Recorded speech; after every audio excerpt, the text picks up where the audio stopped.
পশ্চিম তীরে প্রায় এক সপ্তাহ ধরে কয়েকটি ফিলিস্তিনি বাড়ি ঘেরাও করে রেখেছে ইহুদি বসতি স্থাপনকারীরা। বাড়িগুলোর ভেতরে আটকা পড়েছেন প্রায় 15 জন, তাদের মধ্যে 2 জন শিশুও রয়েছে। অবরোধের নিন্দা জানাতে ইসরায়েলি প্রধানমন্ত্রী বেঞ্জামিন নেতানিয়াহুর উপর চাপ দিচ্ছে যুক্তরাষ্ট্র। পশ্চিম তীরের কুসবা গ্রামে ইহুদি বসতি স্থাপনকারীরা কয়েকটি ফিলিস্তিনি বাড়ি ঘেরাও করে রেখেছে প্রায় এক সপ্তাহ ধরে। এসব বাড়ির একটির মালিক একজন ফিলিস্তিনি আমেরিকান বলে জানা গেছে। অবরুদ্ধ বাড়িগুলোর ভেতরে প্রায় 15 জন ফিলিস্তিনি আটকা পড়েছেন, তাদের মধ্যে রয়েছে 2 জন শিশুও।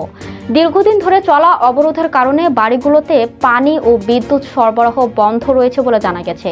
ফলে ভেতরে থাকা মানুষগুলো কঠিন পরিস্থিতির মধ্য দিয়ে যাচ্ছেন। এই ঘটনায় ইহুদি বসতি স্থাপনকারীরা অবরোধের প্রকাশ্য নিন্দা জানাতে ইসরায়েলি প্রধানমন্ত্রী বেঞ্জামিন নেতানিয়াহুর উপর চাপও সৃষ্টি করছে যুক্তরাষ্ট্র। Farhana Mitu, global views.